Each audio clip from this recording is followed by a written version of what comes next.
soirée ce mercredi en République du Congo par le biche de Brazzaville, le chef de l'État, Félix-Antoine Tshisekedi Tshilombo, a été accueilli sur place par son homologue Denis Sassou Nguesso. Les deux chefs d'État ont échangé des chaleureuses salutations dans le strict respect de gestes barrières contre le coronavirus. Après ces tours d'honneur, Denis Sassou Nguesso et Félix-Antoine Tshisekedi Tshilombo ont pris la direction du palais présidentiel pour une première entrevue. Initiée par le président du Congo-Brazzaville, cette troisième visite de 24 heures entre les deux chefs d'État s'inscrit dans la série des rencontres devant permettre de passer en revue des questions d'intérêt commun entre les deux pays liées par la géographie et l'histoire. Au cours de deux premières rencontres, les deux chefs d'État avaient émis le vœu de se rencontrer régulièrement chaque fois que de besoin en vue de mutualiser leurs efforts et renforcer les relations de bon voisinage.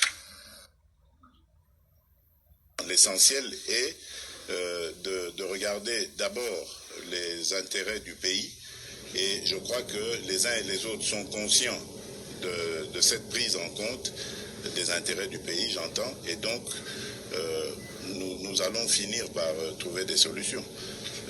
Ce que je peux vous assurer en tout cas, c'est que nous n'allons pas vers une rupture de la coalition, ça c'est certain.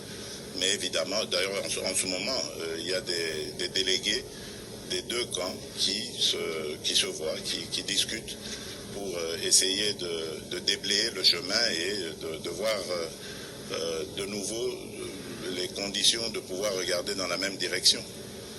Mais ça ne doit pas vous déranger cela parce que c'est tout à fait inhérent à une jeune démocratie, à une première expérience politique. C'est la première fois, je vous le dis, que nous vivons une telle situation dans ce pays-là. Donc ça ne pouvait pas se passer parfaitement. Même dans les vieilles démocraties, les coalitions ont toujours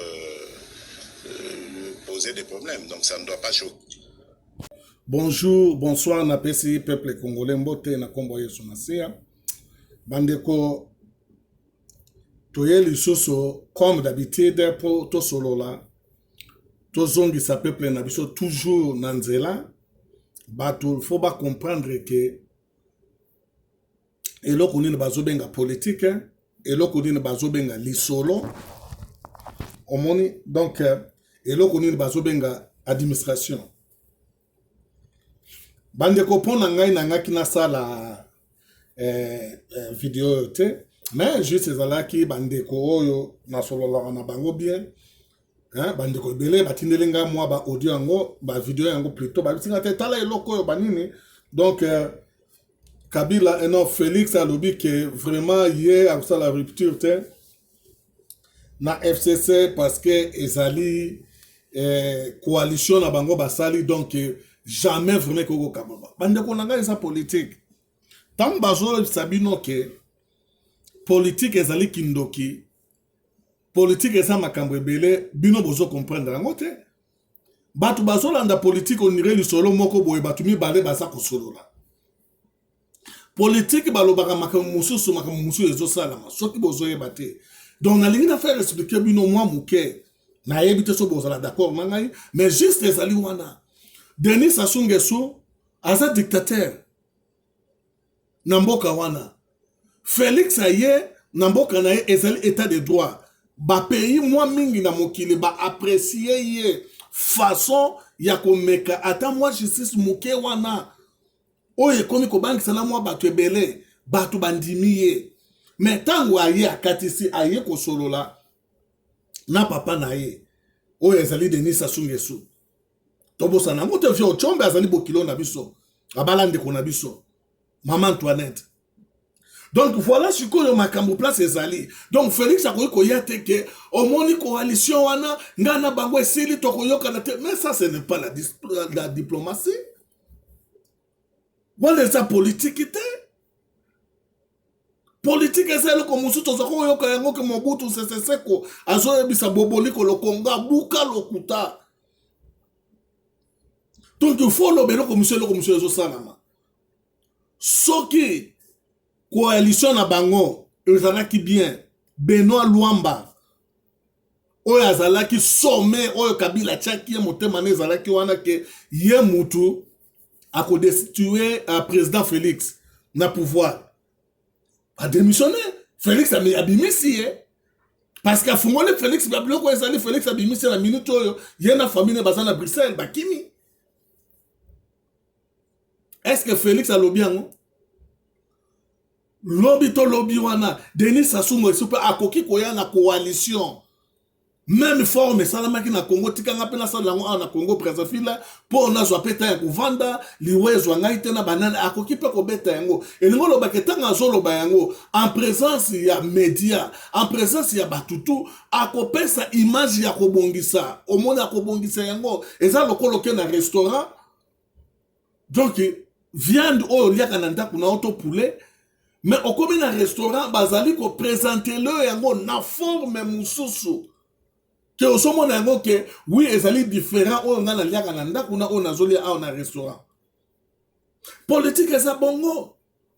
Donc politique ba ko lo ba yango te mais siko biso to koti déjà na kata ba biloko yango to sa ko lobele la media na oyo ba media o ezali en ligne. Ezali la plus suivie na monde. Donc ligne eza na plus suivie na monde. Et là, comme tu n'as pas pensé, mais tant que tu as dit que tu maîtriser tes solo ya ko diviser, ya ko pesa makambo, batu ba so comprendre ngote. Quand même batu muso soit to mona ki bango, oh facha zali beto ya wese, mais akumisa ke lobby. Tala busoba. Bino bozo mona ba signe ditante, bozo mona ngote bozo comprendre te. Omoni? Donc, les Congolais, donc, bon, na yebite niveau de raisonnement, mais na ba Congolais vraiment na koyi koloba yango que sans flatterie, et ça na batamaye les belé ko le kakutu na ngai musika, baza e belé. Mais na kete groupe batamaye le siko ba komi ba zoba na ba raisonnement moko bo terre à terre. Voilà place ba biloko ezali. Félix akoloba yango te. Ministre oya FCC Félix alongoli musala. Vital Kamerhe oyo azalaki CIA ya Kabila ayaki na ndenge ya kundalpe akota kala bapesa bambongo bakangi ye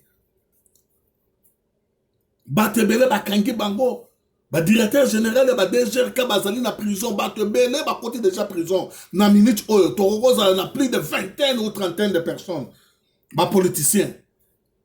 Parce que ça les diffusait, bato bazali ko kangama, et être toi et koti. Moi na soka botami atambola ka mukolomo kote. Aloba ka mukolomo kote, voilà Kongola zolinga ke, moi na botami lelo banda koloba bani. Félix azali na eloko moko te ke oyo ya ko kikoloba. Na media. Akoloba mabete, akoki ko pesa position na yete vis-à-vis na batu oyo bazana mboka wana ba impérialiste. Ba sanguinaire akoki ko pesa position na yete yo moni ndeka ba bomeli lié batu na bureau ba bomeli lié na ba membre de famille ba bomeli lié na oncle na ye leka papa na ye. Donc danga zali wana asana bango mayele na minute oyo aso kene na bango malembe acha bango contre mur jeseli. Donc oyo Félix alobi oyo ezali oyo Félix azali ko sala te. Soki ezalaki ndenge wana bato bakangami te. Soki ezalaki ndenge wana ba Henri Magie baza na prison te. Soki ezalaki ndenge wana te bakoki kokanga 50 millions ya moto oyo nani te Chadari oyo alinga kobimisa ngo kota Lufe kota Angola. Soki ezalaki ndenge wana te donc Félix alinga jamais na kokanga ba frontière malgré coronavirus frontière eza déjà kokangama pour ba politicien bakoki kobima te. Soki ezalaki ndenge wana te la minute o tozo solo la bino boye kala mingi te o ezali président directeur général ya Jekamine bazali ko kangaye Matata Ponyo makamba bukanga lonzo bazali ko kangaye na kati wana ba Olive Lembe bazali babilanga bazo sala ba tracteur bukanga lonzo makamba belebele za na kati wana. Donc ezali état de droit. Donc il y a akoki ko kene na na brutalité te. Donc na boso ya Félix wana na simana ye azali na batu ebele ya mayele ko leka yona nga ba grand politicien talo sono ba make oba donc ba politicien eza lokola ba vient na biso bonore ngwanda bino boso mona te ke vie au H avant dîner honore ngwanda za ko fanda nie Soka bimia ko lobelo ko moka munere mais azali ko fan Daniel le grand politicien azali ko tale la siko ba signe de temps azo comprendre que te pecho ba la zo beta babal mususu ezali ba forme mutula mutabunde laka eza ba forme mutu mususu alobaka makasi mutu mususu alobaka du mutu mususu akoka kolobata za timide ezali façon na façon donc Félix ezali façon na ye ezali politique na ye ezali stratégie na ye. Donc, il y a lobby, il y a le batterie, il y a un salama. Nathalie Stibilo m'a battu, il y a un salama. Félix a bimisi batu na bazana coalition. Kabila na marche oya IDPS ba select mon bisu na bino ba bomi bata Félix na coalition bino na ye bozali batu moko boza masala mais ba bomi bango pourquoi? Chiko combien de balles na batu alamuka oya batu alamuka bakufi? Bakufi te parce que bangonde batu bazali batu ya Kabila. Kabila zobanga IDPS. Kabila zobanga Félix. Kabila yebi ke jeune ayeza ya kosila na minute o CPA za na mboka. Coalition yango wana CPA ayepona nana ayepona bato bazali basala ki bozo Kabila. Parce que ye azalaki président ya mboka na administration na ye bato bakufi plus de 15 millions de personnes. Ba force commune banane ba bloc tout yokanti ke ba kotika yango pour la coalition mais jamais. Voilà. Tant que Félix a toujours baqué, ngai na ko passer na ko finir te que na ba le passer. Parce que ya zala ki ta ko kota makambango te, mais comme makambango eza déjà na CPI ya ko kota yango, justice a yebi yango akolandela baton. Donc ya zo sala tâche na ye comme exécuteur. Mais so a lobby ndengo wana batu bakoti boyoka siko ndenga lobby mais ezali bongo te, ezali politique. Donc, tant que tu as na kolobaka mingi na ba radio ngoto na ba télévision, donc il faut toi apprendre les sous mingi ko comprendre que batan façon ya kolobela makambango bazo présenter ngeza ndengenini. Donc to zo ngoka bongo te ke ndengo yoki mbala moko bengi bato moni alobi bako kabona na bango lisusu te balimbo mais alobaki ana Londres. Banya mulenge bazaba ndeko na biso. Bato batomboka ki na Londres wana. Elengolo banini, elengolo baki bato na so bundana bango kuna, na pesa bango ide mabete. Na pesa bango gentillesse ya mbebo, mais na cesse na zoli ya bato bakangami bato bakufi. Bato bazali ko continuer ko kangama. Après une année, 2 ans lisusu, o ezali ko ya, ba 2021, 2022, toko zonga na bino susu na ba télévision, toko loba babiloko o parce que ba chiffre ezotikala. Tokoloba babiloko o boko comprendre yango ke ya solo nde kwa zali ko bunela banene. Donc mingi ezali ta na biso ya ko se préparer ba o desi ba koti déjà donc tolo ba 45 mata ezali ta ya ko se préparer ko luka moya ko bongisa na mboka parce que makambo ezo kende age ezo pusana to passer ba ta na ba distraction te to komisa makambo makasi te. Toko bisa makambo makasi te. So que Félix azoko kate likambo te mais yo pesala. Tele masala. Omon totikala kaka te ke kobanga kabanga donc batu bakoya kokoma ka ba paka na mboka mopaya juste pona ba kobangisa na bino juste pona koloba na bino. Voilà place makambo ezali na ngwana parce que ba ndele bazolo bango qui ne risque rien à rien. Félix a risqué, Antonov fait quoi il va tout bakufi na banane tisiko. Azawana na 2023 électionsalité. Na 2023 donc il faut recensement et banda. Na kati mboka pe libanda mboka.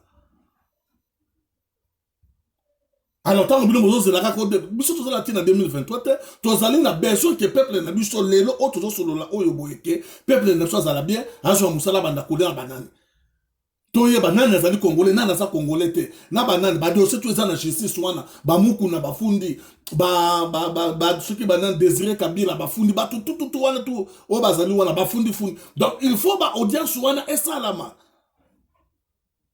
makambo zapele na kati mboka ana. Alors un président a koyi kolobater le kola ngai na yo tozo beta solo moko boye azolo ba makambo fete maintenant président azali nani azana diplomatie azana façon manière ya koloba ya kopesa message ya kotonga ya kobongisa et surtout aza na Brazza wana pe balingaka Denis Sassou Nguesso te ata soki azalaki na Kenya akoki kopesa ba message mabe te akopesa message ya malamu mais kati na bango bayebi yango tomonaka yango na bafamille okomona papa na mama bakabona na bango kala mais bana bayebi te balalaka ndako moko bazalaka esika moko bazolia balingi te ke eloko wana tourmente bana na bango baparent bien ezalaka na yango donc nous le bâtir soka lobby que bango na nini wana donc baza na problème te bakabona te pe bakabona te ni ko le bâtir que justice ya pekisi on na banane te soka ezalaki ndengo na Benoît Loaban il fallait ça azalite pourquoi bakeli ko buka bureau na ye Paul na ba bimisa biloko na raison za nini bande ko totimbela temps eza vrai match eza vrai Félix aza président oyo azali ko tambusa biso na nzela malamu na bandi o nazalaki pona yebisa bino eza wana ezali politique ya balobaka makambo na ndenge ezali te makambo na bango toujours ezalaka déformé o nazalaki nango lelo wana nzamba batela